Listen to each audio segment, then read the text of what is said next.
Welcome back. Brought to you by our friends at Strategic Factor. I got my blue koozie out of the Ravens game last week. They are sponsoring the Ravens and doing all kinds of cool things inside the stadium, but they need to tell you about the marketing, the printing, the promotional goods of all kinds can be found at Strategic Factory. Keith's coming on with me this week. We'll be talking more about that. Next Wednesday night, we're at Buffalo Wild Wings at the Festival in Bel Air, checking out the Terps and the Who's of Virginia. Who says you can't get together with the ACC again? They'll do it on Wednesday night. We'll be at Buffalo Wild Wings where they have the $5 menu on game day. See up in Harford County for that. We're also going to be swabbing for the Bone Marrow Registry next week. I'll have some more details on that. But for this week, it's Raider haters, and this guy is the opposite of a Raiders hater. He has been the sideline guy for the Raiders for over a decade now, and also doing Raiders inside stuff and doing radio in Las Vegas, his adopted hometown. And he'll make room for me on the JT the Brick couch when the Ravens play the Raiders out in the desert when they move to Vegas. He is already there, just like the song says. Brick, what is going on with the Raiders and Gruden? And I mean, I really expected like some semblance of an upright ship to be coming in here for Thanksgiving weekend, but that's not where the Raiders are right now, my friend. No, it isn't, my friend, and it's been a really rough year on a lot of fronts, but Jon Gruden has a plan in place, and it's a plan that most people aren't accustomed to. So what happens in life, if it's the stock market, if it's politics, if it's real estate, and you put a new plan into play, and people haven't seen it before, most people are going to revolt. A lot of ignorant people are going to mock it and make fun of it and say it's not going to work. All that happened is simply this. Jon Gruden, it started with Khalil Mack. They weren't going to pay Mack $90 million. They weren't going to give him $60 million a sign, period. They didn't have a good enough team to do why? it. The why is they didn't think they were good enough to win right now? Absolutely. Okay. Two reasons why. One, they weren't going to pay him $90 million, period. That wasn't the number that made sense for the organization. Mack's agent, Joel Siegel, wanted that number. And we'll get to that later. He's the same agent for Amari Cooper. And I'm sure you're going to ask about that. So once they passed on Mack to get the draft picks, Gruden took over the job. Right, remember, he didn't have Mack in camp. Then he went up to camp in Napa, looked at the team, looked at the roster, and realized how troubling the talent was on the roster. They've had a lot of draft picks that haven't worked out the last couple of years, and a lot of guys who they signed to one-year deals, veteran minimums, just to get bodies in there. Then they moved Amari Cooper for a first-round pick. Most insiders thought that was a good move. They got something in return. And all he's doing is he's breaking up the roster in October and November instead of what we're accustomed to in the offseason. And I don't find anything wrong with that because he's trying to get the team back to a level of greatness, not mediocrity. JT the Brick is our guest. Of course, you can find him out in the desert doing the Fox Sports Radio thing with the Vegas Golden Knights. And I'm not going to talk any hockey with you, man. I'm going to keep it straight to the Raiders this week, but I'm just making everyone aware of what's happening. But by the way, what is happening with the franchise? I mean, you're not traveling this week, Thanksgiving. You were out in the desert on Sunday. They actually won. Gruden looked like he won the Super Bowl and was running around, and I watched the end of that game, and you know, I'm red zoning it after my team finally won a game for the first time in a month. But the Oakland thing and the Vegas thing, and I saw that they're building the stadium there when I was out there 6 months ago for hockey. But where is this transitional phase at this point? What's going on in the aftermath of all this losing year, which I don't think was on schedule? I don't think Jon Gruden was expecting to come into Baltimore 2 wins on Thanksgiving week. No, the plan is, you know, the stadium in Vegas is going to be state-of-the-art, right like the one in Los Angeles for the Rams, and it's going to be beautiful, and it's going to house everything from concerts to the Final Four to college football's national championship. It's going to be epic. It's going to change everyone's vision of sports in Vegas. But, you know, the Raiders got to decide where they're going to play next year. They don't even have their lease locked up in Oakland, and there's a lot of other options that I don't think make sense for the Raiders. I think cooler heads will prevail, and they'll end up playing their final year in Oakland, and then they're going to come to Vegas with a brand-new stadium, with a really young team, with a ton of draft picks, a lot of cap room. They have, as we're speaking today, they have over $80 million in cap space going into next year, and Gruden's trying to fix this. And what I want to tell your audience, which is really important because you're good friends with Jack Del Rio, and I like Jack Del Rio a lot. The only reason why Jack Del Rio was not retained is because Jon Gruden made it clear that he was ready to come back. Gruden is the answer to what Mark Davis wants the Raiders to become. He doesn't want the Raiders to be a team that goes to the playoffs every few years. He wants the Raiders to become what New England has become under Bob Kraft. That's the vision. And in order to do that, they have to build the team differently and properly in this new era. And Mark Davis trusts Gruden to be the guy to do it, and Gruden is cleaning house, getting rid of players that he believes can't play for him long term. Yeah, I mean, did he see this as such a reclamation project? And look, I'm a Gruden fan. He's jumped the shark for me a little bit. I was a fan of him in Tampa and the press conferences, and I had some extended conversations with him about Baltimore and Cleveland and what it means to be a ham and egger and all that stuff. I think he jumped the shark as an ESPN personality where it became a little bit caricature-ish, right? And I know of his football acumen and all the life down in Tampa and spent with all the quarterbacks and all that. But then to come back and run an organization again in the modern era, I'm wondering whether he's going to be good at this. You know, I mean, I don't want to say time passes you by one way or another, but this isn't easy to do, to be Bill Belichick, right? Or to be John Harbaugh, or to be Mike Tomlin right now, or where Andy Reid is. And Gruden got out and he wanted to get back in, but that just because you get back in doesn't mean you're going to master it all over again. That would be my issue with it. Well, let me tell you, that's a really good, fair question. Let me counter that by saying that John Harbaugh, Mike Tomlin, Belichick combined couldn't be what Gruden is on TV. Fact, not fiction. So Gruden, and I'm not even mentioning Hooters and Corona and his brand outside, became the highest paid personality at ESPN. It was Chris Berman for 20-plus years, and it was Jon Gruden, and now they're going to the next level. And Gruden achieved tremendous broadcasting success after winning a Super Bowl and after having success. So if there is a talented person who could do multiple things at a high level and come back again and do it, it would be Jon Gruden. Gruden never left the game. Forget about the quarterback camp. Just look at what he's done with the people that he mentored in this league. I always tell people this, Nestor, when it comes to those who are doubting Jon Gruden, then doubt Sean McVay. Because Sean McVay is a small Jon Gruden. His only mentor, Sean McVay's, is Jon Gruden. He grew up underneath Jon Gruden. He became a play caller underneath Jon Gruden and Jay Gruden out in D.C. So I don't know how people are doubting Jon Gruden now when Sean McVay is using everything he learned from Gruden to put a 9-1 team together with the Rams and to do all this stuff. So Gruden hasn't lost his fastball. But back to your question. Hey, dude, I'm in Baltimore. We're rebuilding our baseball team right now. So I believe in rebuilding. I don't know that that's the way they sold it when they made the transition. Excellent point. And you made a great point. This is a disturbing thing being done unto Oakland all the way around in the fans, and to say, well, we're going to bring in Gruden to go one last time up the mountain and to have the mountain torn down before I can only speak from the Baltimore perspective that if, Bob Irsay would have said we're moving the Colts in 86, but we're going to go for it with Elway in 84 and 85, and I don't know that I would have bought what they were singing, but I think the whole Oakland thing and the whole Raider thing's weird, as you know, that they are this franchise that has no home but only a spirit, right? Like, in some way. Yeah, but back to your original question, which was a fair one. He took the job. He had an enormous press conference. 50 players came back. 50, including Raider Hall of Famers. Never been done before in the history of the NFL. He came in with a lot of fanfare.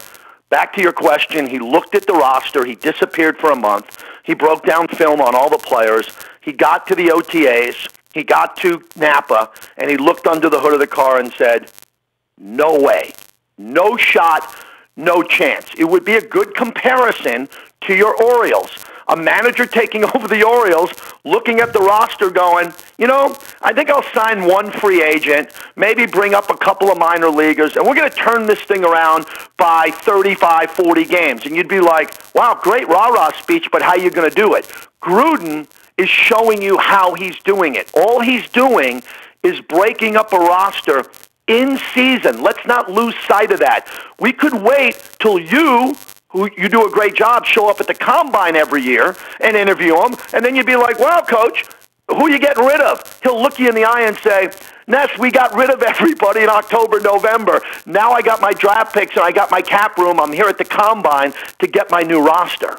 Well, they're going to be turning it around, and we'll see if they turn around this week. Certainly got a win on Sunday. JT the Brick is here, of course, from the Sin City and the Diamond in the Desert of Las Vegas. All of our WNST coverage brought to you by our friends at Charles Nisanoff & Son since 1923. True love comes in all shapes and sizes, and there's something for everyone's budget at Charles Nisanoff. They buy gold over there. You can see them in Parkville. See them right off the freeway and over the river and through the woods. They're open all weekend as well. Sydney's in Parkville, where they say, let's grow old together. Also brought to you by Royal Farms, real fresh, real fast, the tasty coffee, the great arena, where I saw the great Leonard Skinner Band and Marshall Tucker singing Can't You See, Can't You See, on Friday night. So the Royal Farms Arena is there. But, of course, if you want the app, make sure you're using that when you're pumping your gas. You get your Western fries and your fried chicken free of charge. Only thing that makes it better than that. Also, the coffee, keeping you warm, and the Kona blend all winter long with Justin Tucker. Royal Farms, real fresh, real fast. JT the Brick is in with all things Raiders. And so, onto the field. Look, I can sit here and beat Gruden up, and I don't want to beat Gruden up. I like Gruden. I'm not anti-Gruden. I'm more anti-Raider, and I'm allowed to be anti-Raider now because my friend's not coaching the team anymore. And it's fun to hate on Jon Gruden, and it's fun to bring up 2001 and the AFC Championship game. And I saw Gannon the other day, though it's not fun to bring that up with him.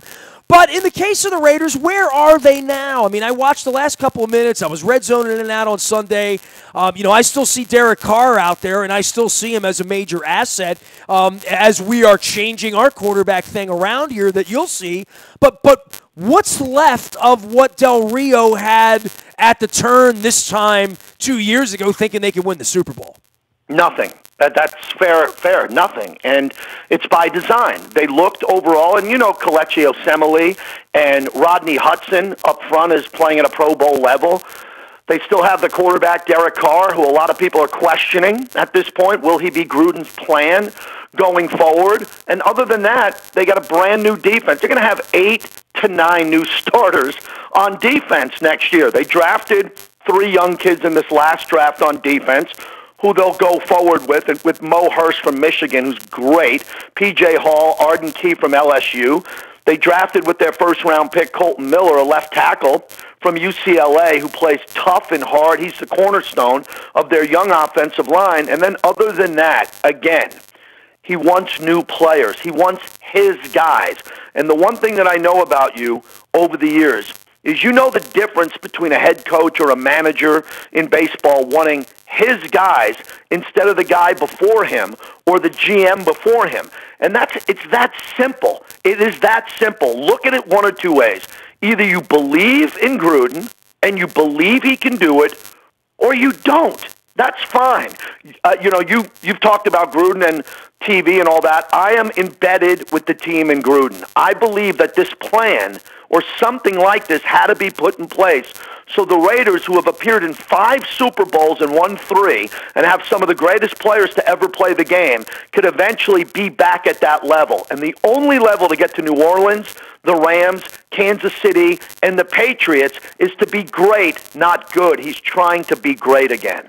We're trying to be good around here. JT the Brick has been good doing sports radio for a long time and great doing the national thing, and now back in Vegas doing his thing there as well as on the Raiders sidelines. So, run me through this, right? So I look at the names, and I see the Osemeles and the Colton Millers and the guys from draft day. I see the Jordy Nelsons and the Frosty Rucker types that probably will not be around long term, but who are the guys here who are Gruden's guys? Give me 3 or 4 guys that I'm going to watch on Sunday and say, hey, 2 years from now, 3 years from now, when I'm out sleeping on your cot out in Vegas, watching them play in the new place where, Lamar Jackson's on his 4th Pro Bowl year or whatever we're going to have here. But we're going to play out there in 20 or 21. Who are the guys on the team that are going to survive all of this? That's the $64,000 question, my friend. You nailed it again. You're so good at this. You nailed it. We don't know. I'm being honest with you. I wish I could tell you. Well, when you're 2-8, dude, I see the Browns every year, and every year I'd see 3 or 4 guys that at least look like Joe Thomas, or at least look like Joe Hayden, or at least look like a guy that can play a little bit. I think when you get to be 2-8 and you're trying anything and everybody, it's not about Kelechi Osemele. I'm pretty sure he can still play. It's more about give me Give me somebody. And the Ravens have gone through this for a couple of years where I haven't had enough guys to give you. You know who our best player is, honestly? Our kicker. Again, for the 5th year in a row. That's not a good place to be. That's why we're struggling, man. Yeah, I'll give you the guy. Mo Hurst out of Michigan, who had a heart issue under Jim Harbaugh, a physical ailment. He was cleared. He should have went in the first round. He dropped to the 5th. He's the cornerstone of the defensive line along with P.J. Hall and Arden Key. So they have 3 young defensive linemen who will be part of the future going forward. And remember, with all the picks that they're getting, they're going to be able to go out. They're not going to find Khalil Mack again, but they'll get other defensive players. Colton Miller at left tackle, and I would hope Derek Carr, because it's a fair question, as you saw Gruden and Carr jawing at each other this past Sunday in Arizona. Will that fit go forward? I hope it does, because a rebuild is much tougher without a quarterback. If the Raiders can rebuild with Carr, with all the free agents and the rookies and the draft picks that they're going to have, it could be special. If they got to go get a quarterback on top, remember, Gruden won with Brad Johnson at the Super Bowl, and he won with Rich Gannon and turned him into an MVP. He could go down that road of finding a veteran quarterback. I think he has one in Carr, who's a veteran but still young, and he could build with him. But it's going to be up to their chemistry and how Carr plays down the stretch. But look at this team coming up in Baltimore and say to yourself, the one topic that I tweeted out, and I think I got the most response in my career on Twitter at JT the Brick, when I said, quote, you don't lose. The Raiders were accused of tanking last week and trying to lose on purpose. You think they tanked against Arizona when everybody was hugging each other and falling down after that field goal? These guys want to win. They want to win now. They're not very good. They could turn it around very quickly next year with 9 new draft picks and 6 new free agents. 6. I'm talking about 15 new starters in the offseason. If they're good and they hit on it, I think the Raiders will be back and have one more shot in Oakland. Brick, I mean, I'm going to sit here all week and, be predictive about, that this is an easy game or it's one of the easy games left on the schedule. I mean, we had the Bengals coming out of here. They got 2 games left with the Browns, and the Browns might not be as easy in a game anymore. Make a case that this isn't the worst team in the NFL, and obviously the case would be, well, they won on Sunday, but what happened on Sunday that made them better? What happened on Sunday was they went up against a really bad team and a bad quarterback in Josh Rosen, who's averaging 160 yards a game. David Johnson had a pretty good game on the ground, but the Raiders ran it well with Doug Martin and Jalen Richard. They made a couple of big plays when they had to. Their defense got off the field. The key to this game coming up, Ness, is the fact that you got a quarterback who has not only training wheels on, those kids who have double training wheels and their dads are running behind them because they're afraid they're going to fall after they go 15 feet, not 15 yards. Lamar Jackson hasn't played in this league. This will be his second game. If the Raider defense underneath Paul Gunther, and you remember him from Cincinnati, can't put some type of plan together to make him pass predictable and try to keep him in the pocket, then I don't know what to tell you. Dude, here's the problem with him. Rosen and Lamar Jackson back-to-back. These are winnable games. Here's the interesting thing, right? I hadn't seen him play for a whole game. I've seen all the highlight reels and all that stuff, and I know he wants to run first, kind of, sort of, and he ran too much, and Harbaugh even admitted that in the post-game press conference on Monday when he looked at the tape. He's like, we can't have this kid running 27 times. We'll get him killed, right? So, all of that being said, you're like, you got to put together a plan, and you got to contain him, and you got to have a thing. No, dude, you can't catch him. You know what I mean? Literally... Yeah. One move, and your socks are there, and now either he's going to run for 8 or 10 or 12 yards, and somebody else is going to have to take the right angle on him, or he's going to get out of bounds, or he's going to dirt the ball, or he's going to make a play. And the thing everybody should be worried about with him, and look, I'm not the guy, I am not an advocate of this, Brick, okay? I mean, I like the kid. I like Joe Flacco, right? And I just don't think you're going to win a championship with what I saw the other day, running the ball 45, 50 times and trying to throw it 19 times, successfully 13 times. No one respects your long game at all. Until he can throw it and get that part of the game respected, until he can throw it a little bit, you know what I mean, just a little bit, then faster teams are gonna do well against him.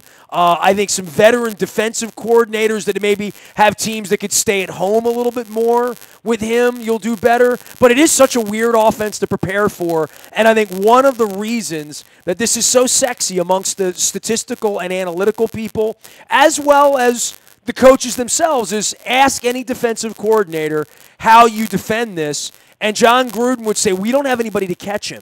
And until we can catch him, we can't defend it because we can scheme it all up, but then we're going to get somewhere and think if it was any other quarterback, he'd be down, but not. I saw him evade pressure late in the game, and my wife was like, no, don't get me. No, oh, my God, it's play's still alive. And then he threw a pass that would have been an interception. He hit the wrong guy in the hands with the ball after making this miracle play happen. There's going to be a lot of patience here with this. And the way it looks, Brick, it looks like Navy. It looks like a high school team. It's very weird to watch, but I think it's really, really tough to defend. And the next 6 weeks, all the teams they're playing really have trouble defending traditional run.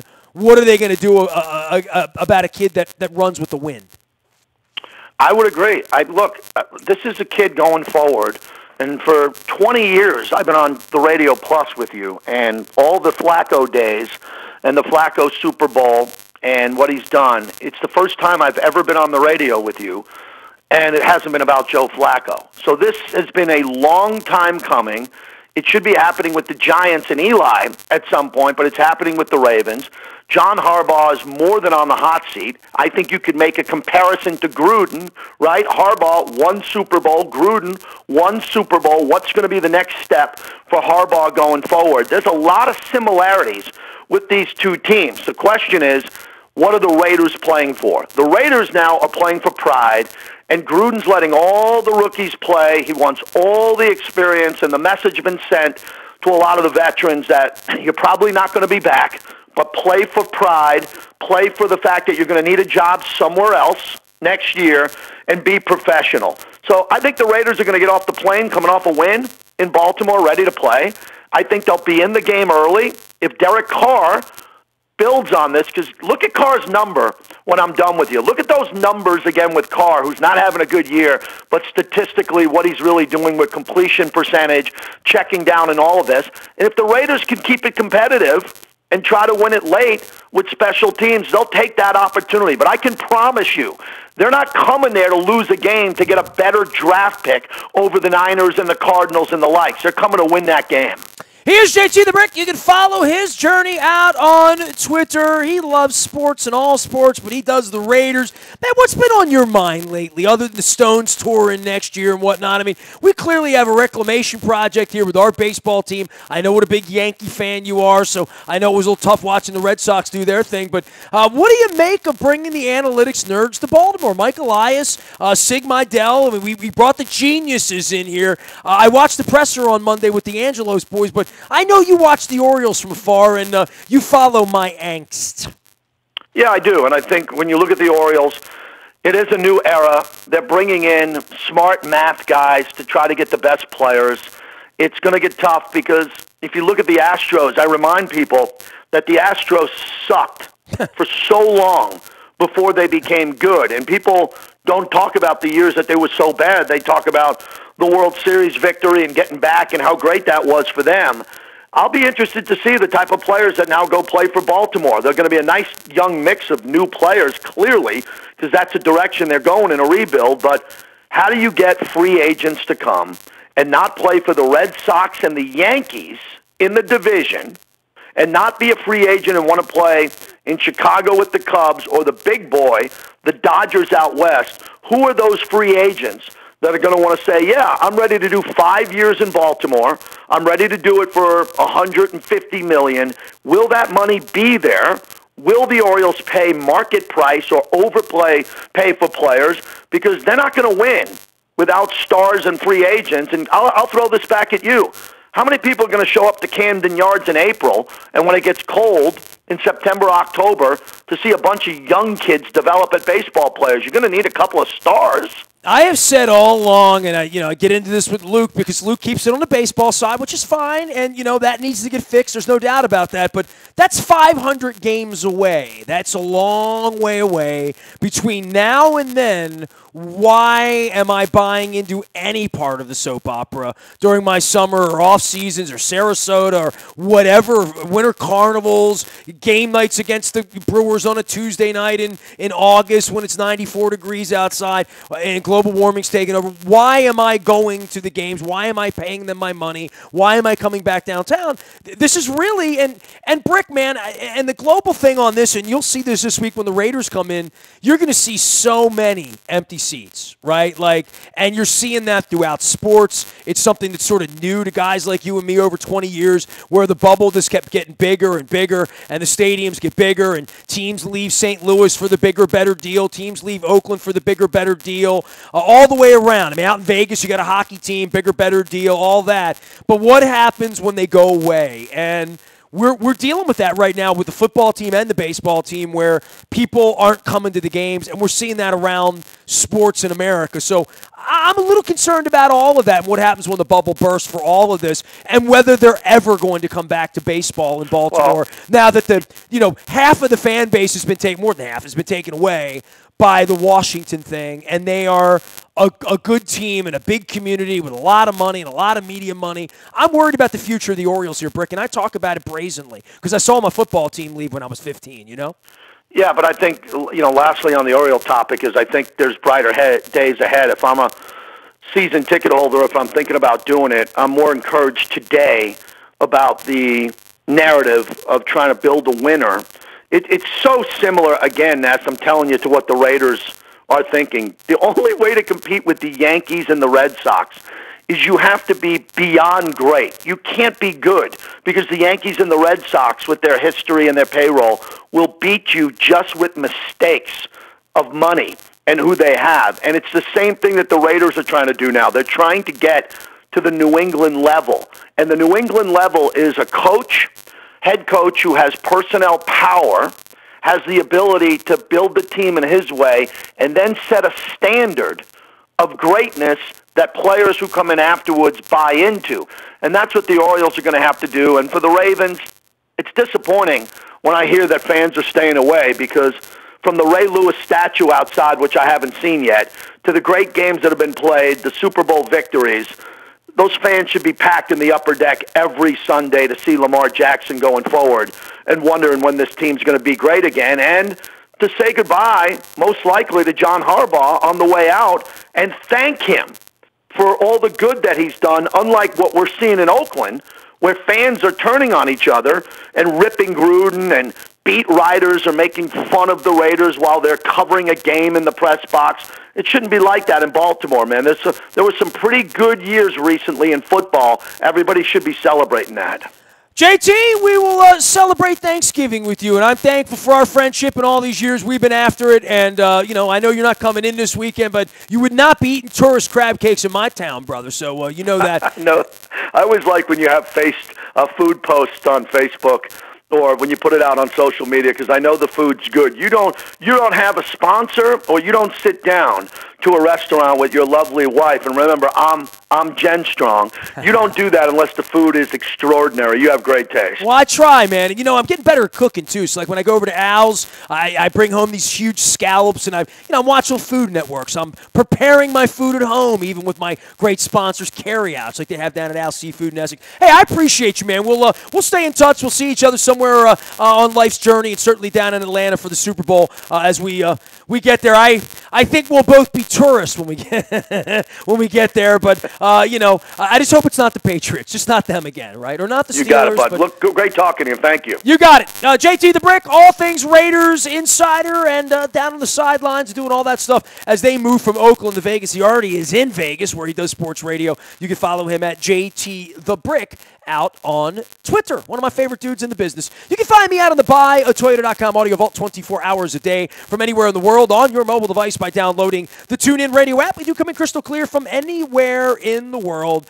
Nasty at WNST.net finds me. I'm on Facebook and Twitter and LinkedIn and Snapchat and Instagram and streaming live on our Facebook as well as our YouTube WNSTV channel. We are WNST.net, AM 1570, and WNST Taos in Baltimore, and we never stop talking Baltimore sports.